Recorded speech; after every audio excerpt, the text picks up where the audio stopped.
Structural reform किया प्रधानमंत्री जी ने, उसी के ऊपर बिल्डअप करते हुए टेलीकॉम की जो स्पेसिफिक कैरेक्टरिस्टिक्स हैं उनको ध्यान में रखते हुए उसी आईबीसी के फ्रेमवर्क के ऊपर बिल्डअप किया गया है। किस तरह से बिल्डअप किया गया है?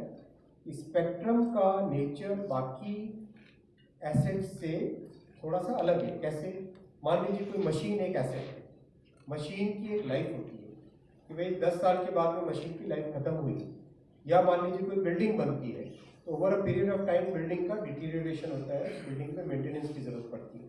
जबकि स्पेक्ट्रम एक ऐसी एसेट है जिसका कोई डिटीरियोरेशन नहीं होता है, जिसको आज अगर एक्स के पास है, कल वाई के पास है, एक्स से वाई पे जाने में कोई डिफरेंस नहीं आया, उसका कोई कंजम्पशन नहीं हुआ, उसका कहीं कहीं पे कोई कमी नहीं आई उसमें। तो एक बहुत ही फाइन अंडरस्टैंडिंग की ज़रूरत है इसमें कि unlike other assets, spectrum is totally inexhaustible asset.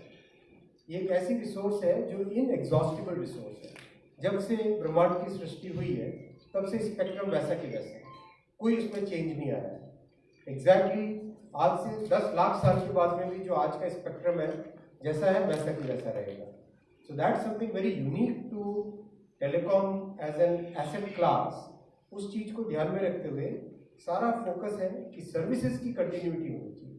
मान लीजिए कोई कंपनी है जो टेलीकॉम सर्विस प्रोवाइड करती है, मान लीजिए कोई रिमोट एरिया जिसमें केवल एक ही कंपनी, वही कंपनी की टेलीकॉम सर्विस है, और उस कंपनी की किसी भी कारण से इंसॉल्वेंसी की तरफ बढ़ना पड़ा, तो उस गांव के लोगों का ये हक है कि उनको सर्विस कंटिन्यू मिलती है, उनका राइट है कि ये सर्विस कंटिन्यू उनको मिलती है।